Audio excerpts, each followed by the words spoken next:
What's up guys, it's LEGacybrixstudiOs, bringing you the first Star Wars Battlefront update. In this video I'm pretty much going to be talking about what exactly we know about DICE's upcoming Battlefront game, along with my own speculation and thoughts about this new highly anticipated game. So let's dive right into it. First off, what do we know? Well, let's clear our minds of the thought that this is Battlefront 3, since DICE themselves confirmed that it wasn't.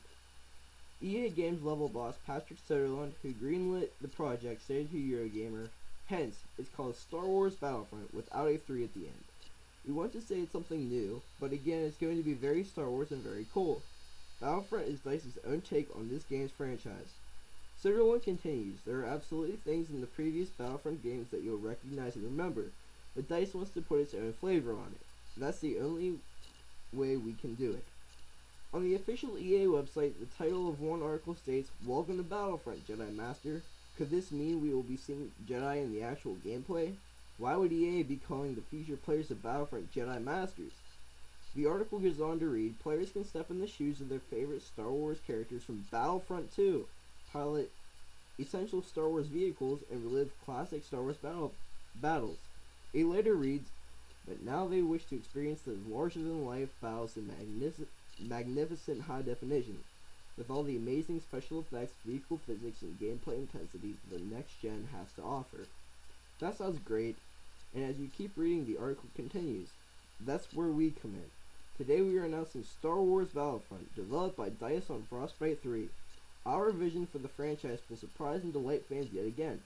So what all does this mean for Battlefront? Will it have the same old maps, vehicles, and characters since it talked about playing as characters from Battlefront 2? Keep in mind that the game is in its first stages of development, and that not much has been probably determined by DICE. In fact, LA could possibly even pitch in their ideas. Some people might be thinking about the space to ground gameplay. EA's Frank Gabot spoke with IGN about innovation, saying, Battlefront is a vehicle experience. It's a character experience. DICE has proven in how they develop Battlefield as far as being able to do air, land, sea combat all the way up to F-18's fighting. They've been able to demonstrate through the Frostbite tech and through their design capabilities and talent that they can create these huge epic set-piece wars. That's kind of the dream of Battlefront. Hoth, the Battle of Hoth. You've got space, you've got the surface, you've got infantry, you've got AT-ATs. That's the table stakes that they come in with. They know how to do that. They're really good at it. Could this be confirmation of space to ground and a definite Hoth map? What about third-person perspective that the Battlefront series always showcased? Johan Anderson, the technical engineer for Frostbite 3 at DICE, was asked on Twitter, will the third-person view be featured in the game? Anderson replied, too early to answer any questions about the game. DICE hasn't said anything other than that about third persons, but since today gaming generally leans towards first-person shooters, and that DICE's trailer was in first person, this could potentially mean that this is how the game will be. At E3, Anderson also tweeted, in development here at DICE, but how far in development? Could it be since EA acquired the rights to Star Wars games, or only just a couple weeks ago? DICE still needs a 3D artist, gameplay engineer, level artist, level designer, senior systems cloud engineer, and senior QA manager, according to their job listings in DICE LA. The new Xbox One and PS4 will have cloud gaming, but how will they incorporate this feature with Battlefront? The game has also been confirmed to be on the next-gen consoles. A tweet from the official Star Wars Twitter account reads, it's coming. Hashtag Battlefront. Hashtag next-gen Star Wars. The same account from Star Wars also tweeted, Battlefront returns a new game from @EA Lucasfilm and @EA DICE, including Lucasfilm might suggest they somehow will also contribute to the game. A tweet from EA reads, excited to bring our vision to Battlefront and humbled to be part of the epic Star Wars universe. What exactly is their vision that they keep referring to?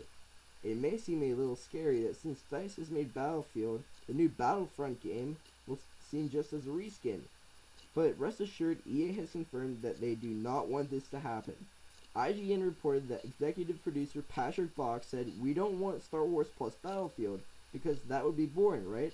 He later goes on to say, LucasArts wanted us to build a Battlefront game. Why would he mention LucasArts? Did they specifically appoint EA and DICE to make the game?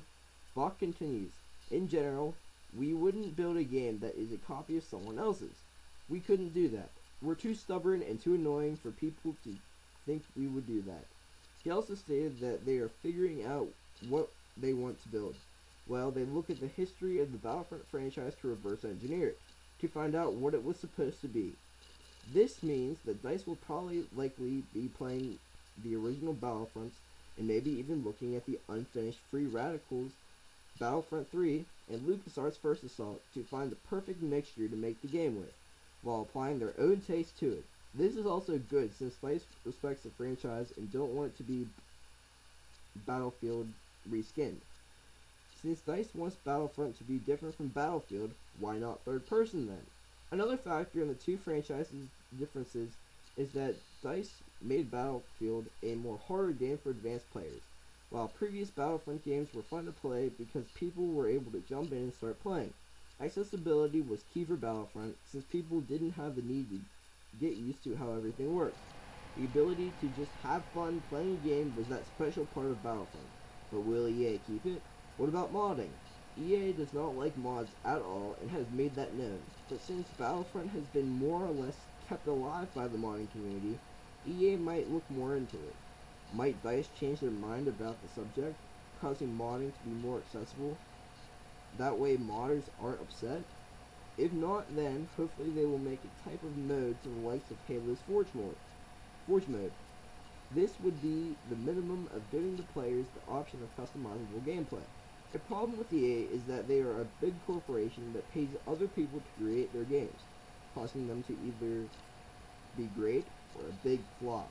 EA has enough money to do this, though the concern is that sometimes this may lead to microtransactions, or basically paying to win. This could potentially ruin the game. Another issue that people may have is through map packs. Some people may have them, but others don't, and the community is split. I personally think that people could also just like the game enough to buy everything that they make to go with it and not care. EA hopes to earn $90 per next-gen game sold. Battlefront is a next-gen game, so therefore it applies to this. But how will they most likely be getting us to pay that much? EA wants their games to boom revenues by going after pre-orders that give players extra weapons, characters, and whatever else they throw in. They also had success with the Battlefield 3 Premium, which sold players extra weapons, maps, features, and other exclusive content. Most likely the game will have the same thing that happens to it. EA definitely does learn from their mistakes. They even try to make up for their mistakes to people, which is a good thing. In fact, the last generation has been the experimental stage for gaming companies who change things about their product as they try to keep customers at the same time. Even today, unfortunately, this will still happen, but most likely it won't affect large portions of the games they make. The trailer EA showed at E3 wasn't anything more than a quick 23-second CGI trailer to show fans that Battlefront is back. I personally think they should have at least made some sort of comment about it instead of just continuing right into Need for Speed and Mirror's Edge 2 after the large applause. The trailer did make fans excited to see a Hoth landscape.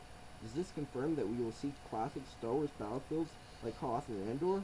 Another question is, will DICE keep the factions of clones, droids, rebels, and stormtroopers along with additional factions from the upcoming trilogy? This could tie into their release date, since EA probably wants to tie in the game release close to the release of Episode 7. Considering the game is not far into production and that it will be worked on in Stockholm, Sweden, the same place Mirror's Edge 2 and Battlefield 4 are being worked on, we may not see Battlefront for a while due to production on it being slowed down. This puts DICE's perfect release date somewhere between April and July 2015. Since EA's fiscal year starts in April, and they may want to show more at E3. So when is the next time we will see more information for the new game? Most likely it will be E3 2014, unless we get any additional information or another teaser trailer before then. We could even see a beta before then, since the game is in its early stages. Well guys, that about wraps this first very long update up. Look forward to the next update when more information surfaces about the long-awaited game. Thanks for watching. Keep updated on my channel for more updates, LEGO mocks and reviews, and additional Star Wars news. Until next time guys, I'll see you later. Bye bye.